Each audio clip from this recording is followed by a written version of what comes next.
All right, boys and girls, the topic we are learning about right now is germs. And I thought there was no better person to talk to than someone I know who works at the Microstar Lab. Now, the Microstar Lab is a microbiology lab in Crystal Lake, Illinois.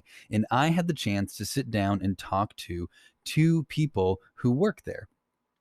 I was able to record our discussion, and in this conversation, they explain what microbiology is, the work that they do in their lab, and how that impacts our daily lives. Now, I hope you enjoy this conversation. I know I learned a lot. So, why don't we get started and introduce yourselves and your titles? I am Judy Lazambi, and I am the owner, president, and partner owner of the Microstar Lab. Uh, I am also the laboratory director. I started this laboratory back in 2005. My name is Jackie Rodini. I am a business manager. My background was in business, so even though this is a laboratory where we do a lot of science, there is still a business to run here, which is the role that I play. You are an industrial microbiology lab. What is microbiology?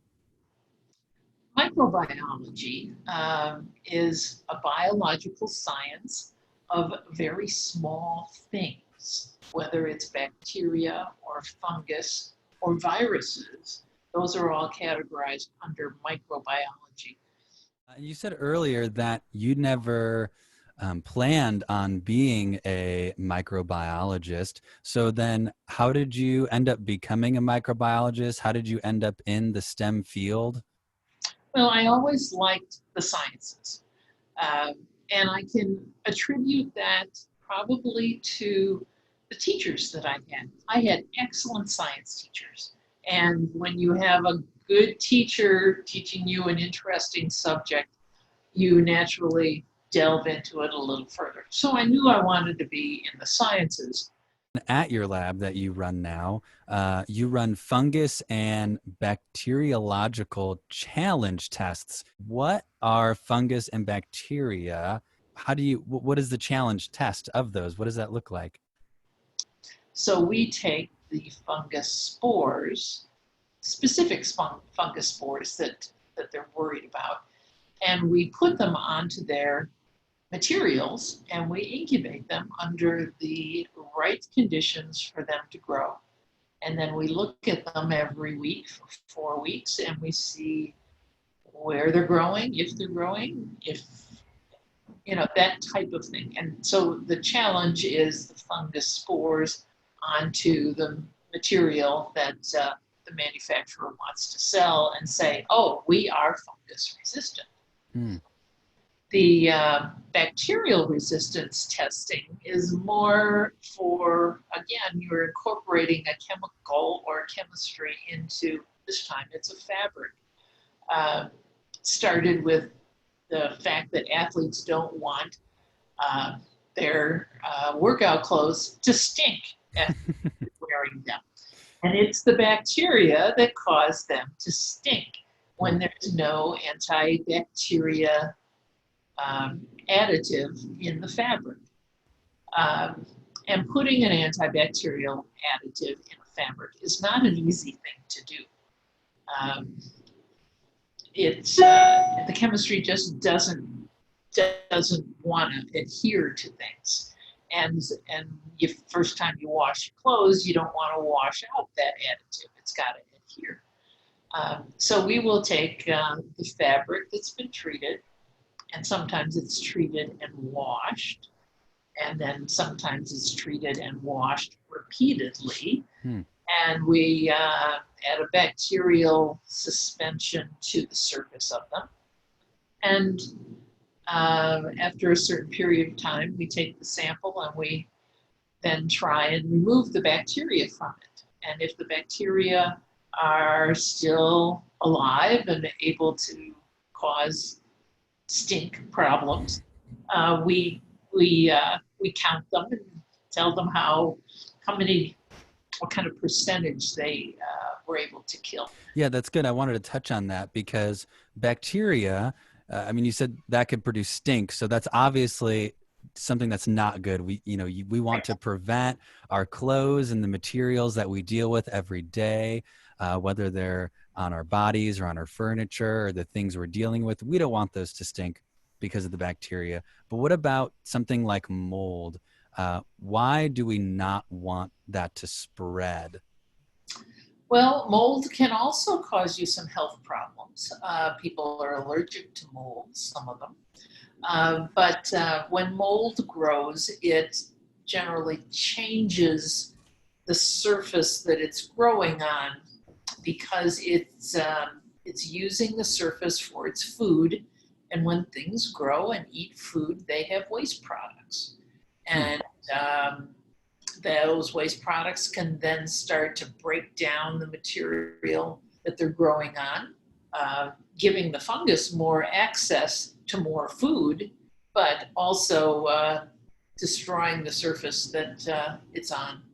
It seems like you have a pretty important job to make sure that the materials that we work with every day are resistant and don't allow this bacteria mold to grow so that we don't stink and that we can stay smelling good, that the materials we work with can be around longer, that they're not, destroyed by the mold, and to make sure that our bodies are healthy too, that it doesn't get inside of us. So it sounds like you do some pretty important work. There's more to it. It isn't just the chemistries. The chemistries can kill the bacteria. There's a matter of cleanliness too, especially when it comes to health. Washing your hands, washing your clothes, tidying things up, cleaning the countertops and tables and things like that.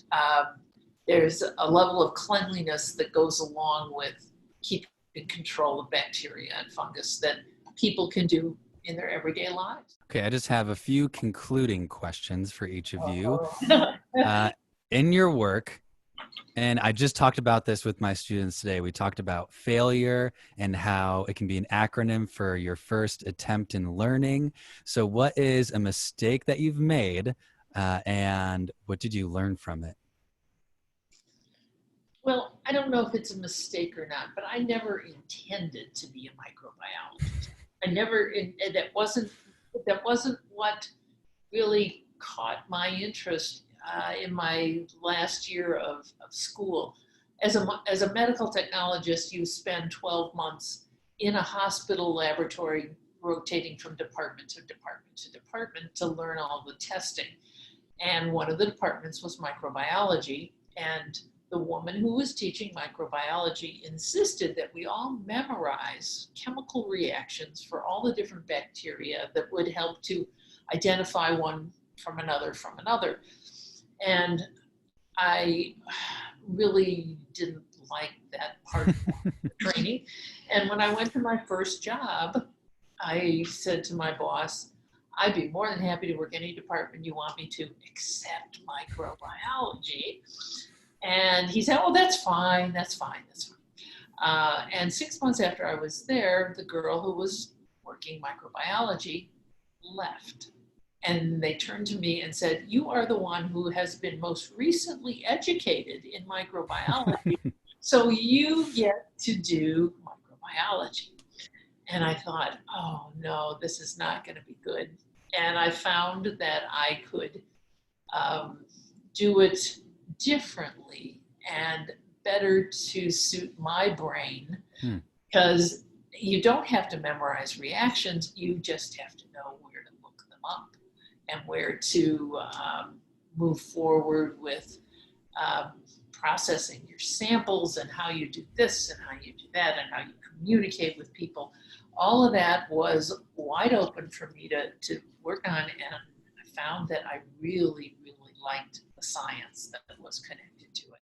One mistake that we make often is and we find ourselves going down the same path, and we have to remember and kind of back ourselves away from it, is that just because we get the answer that we want or we think is going to happen doesn't mean it's the right answer.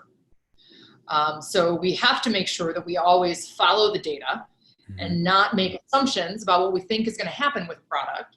Because just because we get the answer we expected, or the answer we wanted, or the answer our customer wanted, that doesn't mean that it's the right answer and what's truly happening. Thank you too so much for being able to sit down with me and have this conversation. I think it'll be really informative for our students, and it was for me. I learned so much more about what you do, and even just in the science field in general. So thank you so much. Well, you're welcome. Thanks for having us. Before we end, I want to touch on the two lessons that Judy and Jackie shared with us at the end that they learned about failure. One is what Judy shared with us, and that's if you try something the first time and don't like it, don't give up on it or don't come to a conclusion yet about how you feel. Try it again, maybe in a different way. It's possible that your second time will be different and you will end up liking it. This applies for every area in life, and especially in school, whether it's math, reading, writing, or a subject that you may not like now. Keep trying. It may just take a different experience to change your mind about it.